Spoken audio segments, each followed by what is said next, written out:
అందరికీ నమస్కారం.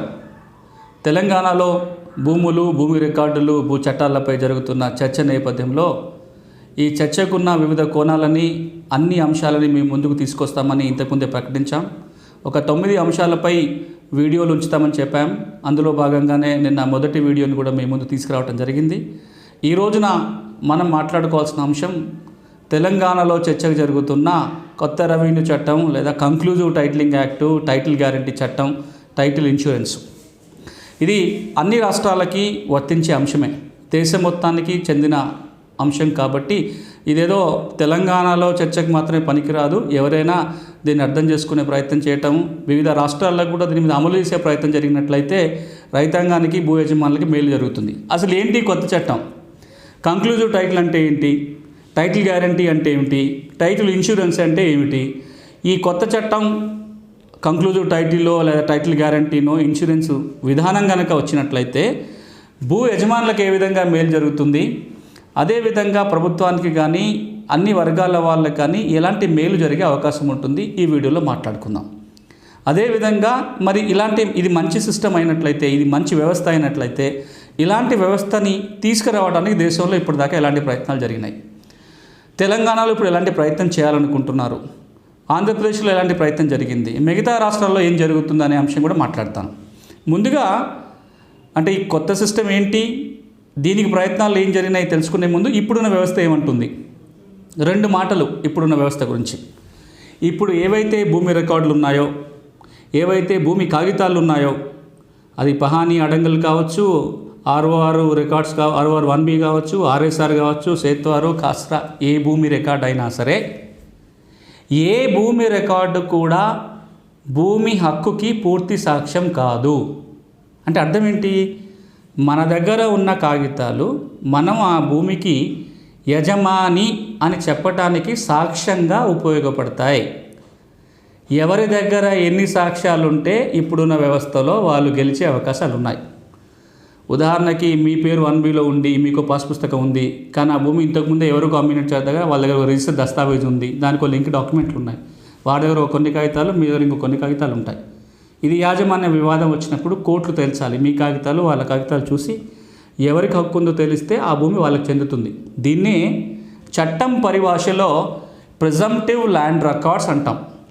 అంటే భూమి రికార్డులో ఉన్న వివరాలు తప్పు అని నిరూపితం అయ్యేంత వరకే కరెక్ట్. అంటే రికార్డులో ఏదైతే వివరం రాసుంటుందో అది ఎవరన్నా కోర్టుకు పోయి కనుక ఈ వివరం తప్పని నిరూపించుకోగలిగితే ఆ పేరు తొలగించి వేరే పేరు రాస్తారు. దీనివల్ల ఏమవుతుంది అంటే ఒక భూమికి సంబంధించి ఒక భూ యజమానికి ఏ కాగితం ఉన్నా ఇక ఈ భూమి నాది, ఎక్కడికి పోదు అనే భరోసా ఈ వ్యవస్థలో ఉండదు. ఈ వ్యవస్థలో ఎందుకు ఉండదు అంటే అసలు దీనికి కొంచెం ఇంకా వెనక్కి వెళ్ళి మనం ఆలోచించినట్లయితే కొన్ని వందల ఏళ్ల క్రితము అసలు భూమికి ఏ కాగితాలు అవసరం లేదు. ఎవరు దున్నుకుంటే భూమి వాళ్ళదే. ఎవరికి దున్నుకున్న భూమి ఇంకొకరు దాన్ని ముట్టుకునే పరిస్థితి ఉండేది కాదు. ఏ కాగితాలతో అవసరం లేదు. ఎప్పుడైతే భూమి పన్ను విధించడం మొదలుపెట్టామో, ఈ భూమి పన్ను విధించినప్పుడు పన్ను కట్టి మనం తీసుకున్న రసీదు, అంటే భూమి శిస్తు రసీదు ఏదైతే ఉంటుందో ఆ భూమి యజమాని అనడానికి అదే సాక్ష్యం. ఇంకే కాగితాలతో పని కూడా లేదు, కాగితాలు ఉండేవి కూడా కాదు. భూమి శిస్తు వసూలు చేసినప్పుడు ఆ యంత్రాంగం దగ్గర కొన్ని రికార్డులు ఉండేటివి, భూ యజమానికి శిస్తు రసీదు ఉండేటివి. ఆ తర్వాత మనం ROR వ్యవస్థ ప్రవేశపెట్టుకున్నాము. రైతుకి వ్యవసాయ భూమి ఉన్న వాళ్ళకి పాస్ పుస్తకం, టైటిల్ డీడ్ ఇస్తే వ్యవస్థ తెచ్చుకున్నాం.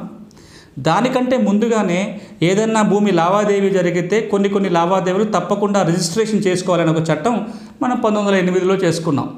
ఈ చట్టాలన్నీ మారుతూ వస్తే ఎలాంటి పరిస్థితి వచ్చింది అంటే భూమి ఉంటే సరిపోదు, భూమికి సంబంధించిన కాగితాలు కొన్ని మన దగ్గర ఉండాలి, మన దగ్గర భూమి ఉందని, మన దగ్గర కాగితాలు ఉన్నాయనే విషయము వివిధ శాఖలు నిర్వహిస్తున్న రికార్డులో రావాలి. అది రిజిస్ట్రేషన్ డిపార్ట్మెంట్ కావచ్చు, రెవెన్యూ డిపార్ట్మెంట్ కావచ్చు, సర్వే సెటిల్మెంట్ కావచ్చు, ఫారెస్ట్ డిపార్ట్మెంట్ కావచ్చు, సంబంధిత శాఖల రికార్డులు కూడా పేరు ఉండాలి. అందుకే నేను ఎప్పుడు చెప్తూ ఉంటా, భూమి స్వాధీనంలో ఉంటే సరిపోదు, ఆ భూమి మనది అని చెప్పే కాగితాలు, పట్టాలు మన చేతిలో ఉండాలి, రికార్డులో పేరు ఉండాలి. స్వాధీనంలో భూమి, చేతిలో పట్టా, రికార్డుల్లో పేరు ఉంటేనే భూమి హక్కుకి భద్రత.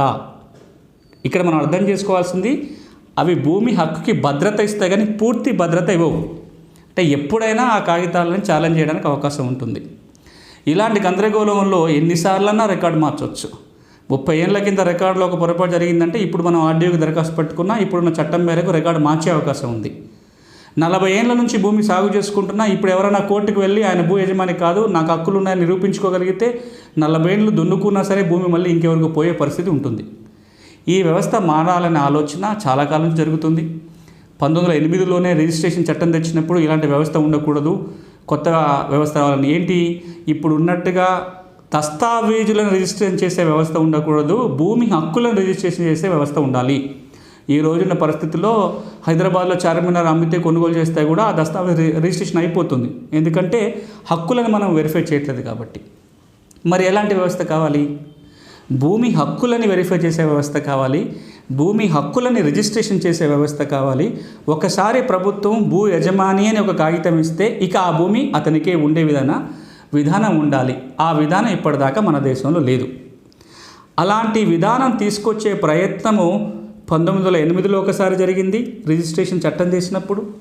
స్వాతంత్రం వచ్చిన తర్వాత 1950 నుంచి 70 మధ్యకాలంలో వ్యవసాయదారులకి, రైతులకి పంట రుణాలు ఏ విధంగా అందజేయాలి, వాటికి ఎలాంటి కాగితాలు రైతుల దగ్గర ఉండాలి అనే ఒక నేపథ్యంలో చాలా కమిటీలు మళ్ళీ చర్చించాయి. రైతుకి మనం ఏం కాగితం ఇద్దాము, గ్యారంటీ టైటిల్ ఇద్దామా, లేదా ఉన్న రెవెన్యూ రికార్డుతో సరిపెట్టుకుందామా, మధ్య మార్గంగా ఇంకేమైనా చేయవచ్చా అనే ఆలోచన ద్వారా పుట్టుకొచ్చిన వ్యవస్థనే ROR సిస్టమ్. ఇప్పుడు మనం ఉన్న ROR వ్యవస్థ, ROR 1B రికార్డు.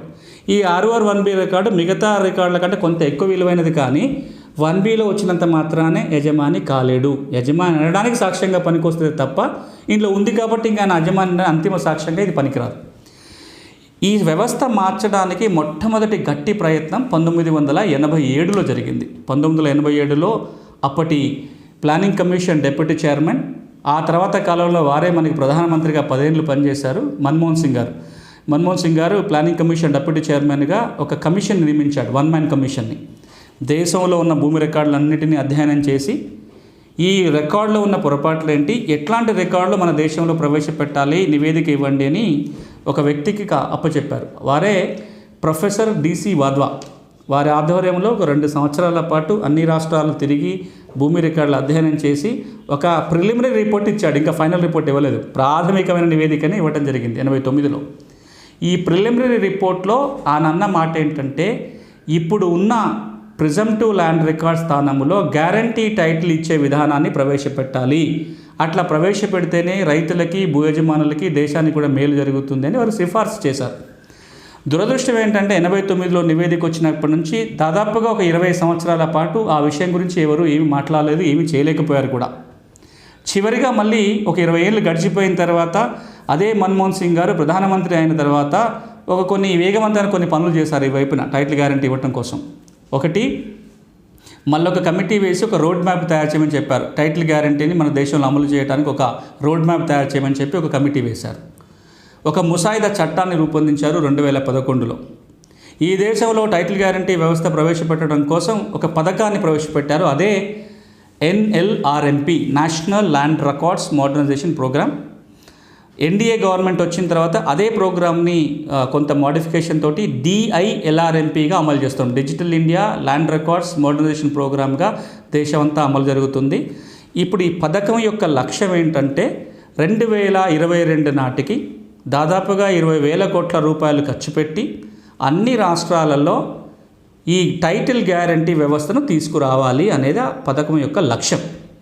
లక్ష్యం బాగానే ఉంది, కానీ ఆశించినంతగా ఫలితాలు రావటం లేదు. ఈ పథకం పెట్టిన తర్వాత రాజస్థాన్ రాష్ట్రం ఒక టైటిల్ సర్టిఫికేషన్ అని ఒక చట్టం తెచ్చుకుంది, టైటిల్ గ్యారంటీ లాంటి చట్టం. అర్బన్ ప్రాంతాల్లో ఉన్న భూములకు ఇవ్వాలని జైపూర్లో ఇప్పుడు అమలు ప్రారంభమైంది. హర్యానా రాష్ట్రంలో కేంద్ర ప్రభుత్వమే ఒక పైలట్ నిర్వహిస్తుంది.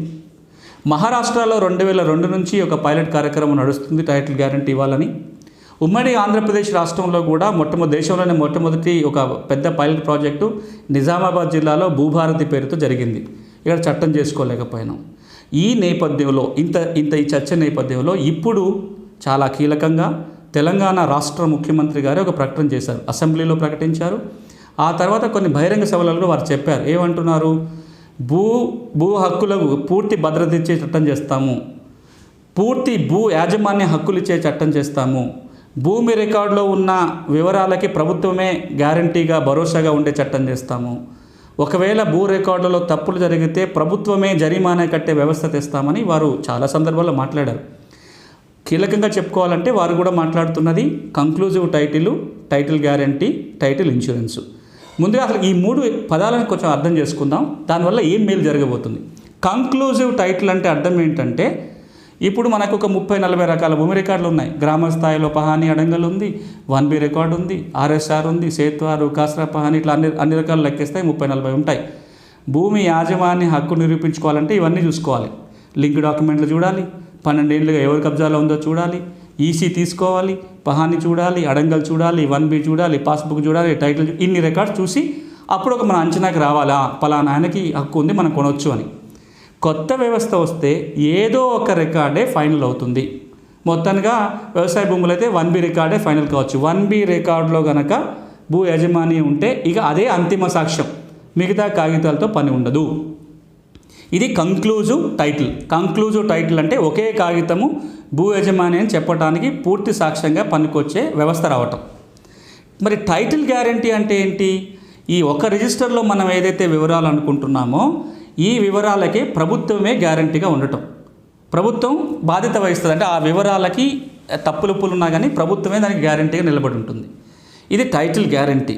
అంటే అమెరికాలోనో లేకపోతే ఆస్ట్రేలియాలోనో న్యూజిలాండ్లోనో కెనడాలోనో ఉన్నట్టుగా ఒకసారి ఒక భూమికి ఒక కాగితం మనకు సంబంధిత వ్యవస్థ ఇచ్చింది అంటే ఇంక అది అంతిమం, దానికి ప్రభుత్వం భరోసా. ఇక టైటిల్ ఇన్సూరెన్స్ అంటే ఒకవేళ ఈ వ్యవస్థ ఉండటం వల్ల ఎవరికైనా భూ హక్కులకు భంగం కలిగినా ఇంకేదైనా నష్టం జరిగినా నష్టపరిహారం ఇవ్వటం కోసం టైటిల్ ఇన్సూరెన్స్ ఉంటుంది. ఈ వ్యవస్థని మొదటగా 1860 ప్రాంతంలో ఆస్ట్రేలియాలో మొదలుపెట్టారు. దీన్ని టారెన్స్ సిస్టమ్ అని కూడా అంటారు. రాబర్ట్ టారెన్స్ అనే వ్యక్తి దీన్ని మొట్టమొదటిగా పైలట్ చేశాడు ఆస్ట్రేలియాలో. అక్కడ నుంచి రకరకాల మార్పు చేర్పులు చెందుకుంటూ దాదాపుగా ఒక 90 దేశాలలో వివిధ రూపాలలో వ్యవస్థ అమల్లో ఉంది. మరి కీలకంగా యూకే అక్కడ న్యూజిలాండ్లో, ఆస్ట్రేలియాలో, కెనడాలో పెద్ద ఎత్తున సిస్టమ్ వల్ల ఉంది. ఇక ఈ సిస్టమ్ వస్తే ఏం జరుగుతుంది? ఒక్క కాగితం ఉంటే సరిపోతుంది. ఇన్ని కాగితాలతో పని ఉండదు. ఆ కాగితం ఉంటే మనదే భూమి అనే ఒక భరోసా దక్కుతుంది. మూడోది, ఒకవేళ ఆ కాగితం ఉన్నా కానీ ఏదైనా నష్టం జరిగినా నష్టపరిహారం వచ్చే వ్యవస్థ ఉంటుంది. ఇది చాలా బాగుంటుంది. కానీ ఈ వైపున మనం వెళ్ళాలి అంటే మెట్టుగా పైకి వెళ్ళాలి. కేంద్ర ప్రభుత్వం వచ్చిన కమిటీ ఏమంటుందంటే, మనం టైటిల్ గ్యారంటీ ఇవ్వాలంటే కనుక ముందు క్లియర్ అండ్ అప్డేటెడ్ రికార్డ్స్ ఉండాలి. అంటే ఇప్పుడున్న భూమి రికార్డులు వాస్తవ పరిస్థితులకు అద్దం పట్టే విధంగా ఉండాలి. ఈ రోజున 1B కానీ, పహానీ కానీ, అడంగల్ కానీ భూమి యొక్క హక్కులకు సంబంధించి, విస్తీర్ణానికి సంబంధించి, హద్దులకు సంబంధించి ఇతర అన్ని వివరాలు కూడా వాస్తవమైన పరిస్థితి ఏదైతే ఉంటుందో అది రికార్డులో రావాలి. ఒక్క మాటలో భూమి రికార్డులు భూమికి అద్దంగా ఉండాలి, భూమి హక్కులకి, భూమి వివరాలకి. ఇప్పుడు ఆ ప్రయత్నం కొంతకాలంగా జరుగుతుంది. తెలంగాణలో భూ రికార్డుల ప్రక్షాళన పేరుతోటి ఒక 1 year పాటు శ్రమపడి భూ రికార్డులు అన్నింటినీ కూడా సరిచేసే ఒక ప్రయత్నం జరిగింది. ఆంధ్రప్రదేశ్ రాష్ట్రంలో కూడా మీ ఇంటికి మీ భూమి పేరుతోటి భూ రికార్డుల ప్రక్షాళన చేసే కార్యక్రమం జరిగింది. ఆ తర్వాత ఇటీవలనే ప్రతి భూకమతానికి కూడా ప్రతి మనిషికి ఆధార్లాగా ప్రతి వ్యక్తికి భూదారు ఇచ్చే కార్యక్రమం జరిగింది. అంటే ఇప్పుడు మనం ఒక స్టెప్లో కీలకంగా ఉన్నాం. ఒకసారి భూ రికార్డులు అన్నిటినీ కూడా మనం అప్డేట్గా తయారు చేస్తే నెక్స్ట్ ఏం జరగాలి? కంక్లూజివ్ టైటిల్ చెప్పాలి. అంటే ఇప్పుడున్న 6R చట్టం స్థానంలో కొత్త చట్టం చేసుకోవాలి. ఈ చట్టం ఏం చెప్పాలి? పలానా కాగితం ఫైనల్ అని చెప్పాలి. ఆ కాగితంలో వివరాలకి గ్యారంటీ ఇవ్వాలి. ఒక ఇన్సూరెన్స్ స్కీమ్ కూడా డిజైన్ చేయాల్సి ఉంటుంది. ఇప్పుడు తెలంగాణ రాష్ట్రం ఆ పని చేస్తుందని మనం పత్రికల్లో చదువుతున్నాం, రకరకాల సమావేశంలో పెద్దలు మాట్లాడుతున్నారు. ఈ వ్యవస్థ కనుక వస్తే కొత్తగా టైటిల్ గ్యారంటీ అథారిటీ ఏర్పడుతుంది. రిజిస్ట్రేషన్స్, భూమి ఏ విధంగా వచ్చినా రిజిస్ట్రేషన్ చేసుకోవడానికి ఒక సింగిల్ విండో సిస్టమ్ వస్తుంది. భూ వివాదాల పరిష్కారానికి ఒక ప్రత్యేకమైన యంత్రాంగం ఏర్పడి వివాద పరిష్కారం చేయడానికి ఉంటుంది. కానీ ఇందులో ఒక కీలకమైన అంశం భూ యజమానులందరూ గుర్తుపెట్టుకోవాల్సింది, ఇప్పుడున్న 6R వ్యవస్థలో రికార్డులో పొరపాట్లుంటే ఎన్ని సంవత్సరాల తర్వాతనైనా సంబంధిత రెవెన్యూ అధికారి ఆర్డీఓ దగ్గరకో, జేసీ దగ్గరకో పిటిషన్ వేసుకొని కరెక్షన్ చేసే అవకాశం ఉంటుంది. టైటిల్ గ్యారంటీ వస్తే నిర్ణీత వ్యవధి, సంవత్సరమా, 2 సంవత్సరాల, 3 సంవత్సరాల కాల వ్యవధి ఇస్తారు. ఈ గడువులోగానే ఏమైనా ఇబ్బందులున్నా, వివాదాలున్నా అప్లికేషన్ ఫైల్ చేసుకోవాలి. లేనట్లయితే ఈ టైటిల్ రిజిస్టర్లో కనుక ఏదైతే వివరం ఉంటుందో అదే ఫైనల్ అయిపోతుంది. ఇదొక అంశం. ఇక రెండోది, ఈ టైటిల్ గ్యారంటీ విధానాన్ని ఏ విధంగా ప్రవేశపెట్టడానికి ఒక 4 మార్గాలని కేంద్రం వేసిన కమిటీ సూచించింది. ఒక మార్గం ఏంటంటే టైటిల్ గ్యారంటీ వ్యవస్థ రావాలి అంటే దేశవ్యాప్తంగా ఒకేసారి భూములు సర్వే చేసి ఆ రికార్డులు మార్పులు చేసుకొని టైటిల్ గ్యారంటీ వ్యవస్థ ప్రవేశపెట్టాలి. ఇలా చేయాలి అంటే 10 ఏళ్లలో దాదాపు 20,000 కోట్ల ఖర్చుతో చేయొచ్చు అని. ఇక రెండో మార్గము ఇంక్రిమెంటల్ టైటిల్ గ్యారంటీ, అంటే మొత్తంగా ఒకసారి కాకుండా ఎప్పుడెప్పుడు భూమి మీద లావాదేవీ జరిగితే ఆ లావాదేవీ జరిగిన భూమి వరకు మాత్రమే టైటిల్ గ్యారంటీ ఇవ్వటం. ఇట్లా కనుక మనం చేసుకుంటూ వెళ్తే ఎంత లేదన్నా ఒక 140 సంవత్సరాలు పట్టొచ్చు దేశం మొత్తంలో టైటిల్ గ్యారంటీ రావాలి అంటే. ఇక మూడో మార్గం ఆ కమిటీ సూచించింది ఆప్షనల్ టైటిల్ గ్యారంటీ. అంటే టైటిల్ గ్యారంటీ వ్యవస్థ ఉంటుంది, ఇప్పుడున్న ROR వ్యవస్థ ఉంటుంది. భూ యజమాని చూజ్ చేసుకోవాలి దేనికి పోవాలి అనేది, టైటిల్ గ్యారంటీకి పోతామా లేదా ఆప్షనల్ దానికి పోతామా. కొంతకాలం తర్వాత ఎక్కువ మంది టైటిల్ గ్యారంటీ సిస్టంలోకి వచ్చినప్పుడు ఈ ROR వ్యవస్థ రద్దు చేస్తారు. ఈ విధంగా మన దేశంలో టైటిల్ గ్యారంటీ ప్రవేశపెట్టాలి అంటే 200 ఏళ్ల కంటే పైన పట్టొచ్చు అని అంచనా. ఈ 3 మార్గాలు కాకుండా కేంద్ర కమిటీ ఇంకొక 4వ మార్గం సూచించింది. అది మన దేశానికి ఉత్తమం అని చెప్పారు. అదేంటంటే ముందు రికార్డులో ఉన్న వివరాలకి గ్యారంటీ ఇవ్వాలి. అందులో భూమి బౌండరీస్కి గ్యారంటీ ఉండదు, కానీ హక్కుల రిజిస్టర్లు అంటే 1B లాంటి రిజిస్టర్లో ఉన్న వివరాలకి గ్యారంటీ ఇస్తారు. తర్వాత సర్వే ఎప్పుడెప్పుడైతే ల్యాండ్ సర్వే పూర్తవుతుందో అప్పుడు బౌండరీస్కి కూడా గ్యారంటీ ఇస్తారు. ఇట్లా చేస్తే బాగుంటుంది. దానికి వారు సూచించిన మార్గం ఏంటంటే ముందు రికార్డ్స్ అప్డేట్ చేసుకోండి, కొత్త చట్టం చేసుకోండి, ఆ తర్వాత 1 by 1 సర్వే చేసుకుంటూ వెళ్ళి భూములన్నీ సర్వే చేసి పూర్తిగా టైటిల్ గ్యారంటీ ప్రవేశపెట్టాలి అని. ఇది ఒక మంచి వ్యవస్థ, కానీ దీన్ని అమలు చేయటంలో కనుక చాలా జాగ్రత్తలు తీసుకోవాలి. దీని మీద రైతాంగానికి పూర్తి అవగాహన ఉండాలి, ప్రభుత్వ యంత్రాంగానికి శిక్షణ ఉండాలి. దీన్ని ఒక స్టెప్ బై స్టెప్ కేర్ఫుల్గా చేయకపోతే నష్టాలు జరిగే అవకాశాలు ఉంటాయి. కాబట్టి దీనికి ఒక రోడ్ మ్యాప్ తయారు చేసుకొని రాబోయే కాలంలో కనుక టైటిల్ గ్యారంటీ వ్యవస్థగా అమలు చేసినట్లయితే డెఫినెట్గా ఇది భూ హక్కులకు సంబంధించిన ఒక మంచి పరిణామం. ఇక ఇక్కడ మనం అందరం గుర్తుపెట్టుకోవాల్సింది ఏంటంటే ఇదేదో ఇంటలెక్చువల్స్ మాత్రము లేదా పాలసీ మేకర్సో లేదా బ్యూరోక్రసో చర్చించాల్సిన అంశం మాత్రమే కాదు. ఇది ప్రతి భూ యజమానికి అర్థం కావాలి. ఈ కొత్త వ్యవస్థ వస్తే మంచి చెడులు ఏంటి, అదేవిధంగా కొత్త వ్యవస్థలో తమ హక్కుల్ని కాపాడుకోవాలంటే ఏం చేయాలి విషయం తెలవాలి. అవేర్నెస్ దాని మీద పెద్ద ఎత్తున పెరగాలి. అందుకోసమే ఈ ప్రయత్నం. మేము మీ ముందుకు వీడియో ఇలా ఉంచడానికి కారణం 2. ఒకటి, ప్రజలందరికీ దీని మీద అవగాహన పెంపొందించటము. రెండోది, ఈ అంశం మీద అందరూ చర్చించినట్లయితే మన రాష్ట్రాల్లోనే లేదా తెలంగాణ ఆ తర్వాత ఆంధ్రప్రదేశ్లో కానీ ఇతర రాష్ట్రాల్లో కానీ ఏ రాష్ట్రానికి ఆ రాష్ట్రానికి ఒక అన్వయించుకొని మెరుగైన రికార్డు వ్యవస్థ రూపొందించుకోవడానికి అవకాశం ఉంటుంది. సో ఈ వీడియో, నిన్న ఉంచిన వీడియో కావచ్చు, ఈరోజు మీతో మాట్లాడిన ఈ వీడియో కావచ్చు, రాబోయే రోజుల్లో నేను ఈ అంశం మీద మాట్లాడబోయే వీడియోలన్నీ కూడా విస్తృతంగా జనబహుళలో చర్చ జరగాలని, దీని మంచి చెడులు ఆలోచించాలని కోరుకుంటున్నాను. ఎప్పటిలాగే నిన్న చెప్పినట్టుగానే మీకేమైనా ఈ వీడియో మీద, ఇందులో అంశాల మీద కనుక మీ అభిప్రాయాలు ఉంటే తప్పకుండా దాని కింద కామెంట్స్లో రాయండి. లేదా నాతో మీరు వ్యక్తిగతంగా మీ అభిప్రాయాలను పంచుకోదలుచుకున్నట్లయితే నా నెంబర్కి వాట్సాప్ చేయండి. నా number 9000222674. Always your inputs are welcome. మరొక్క మాట చెప్తున్నా, ఈ చర్చ తెలంగాణలో మొదలైంది, కానీ ఇది అందరికీ అవసరమైన చర్చ, అన్ని రాష్ట్రాల్లో అమలు చేయాల్సిన అంశం. కాబట్టి ఇదేదో తెలంగాణ అంశం, తెలంగాణకి పరిమితమైన అంశం అనుకోకుండా అన్ని రాష్ట్రాలలో ఈ వైపున చర్చ జరిగితే బాగుంటుంది. Thank you very much.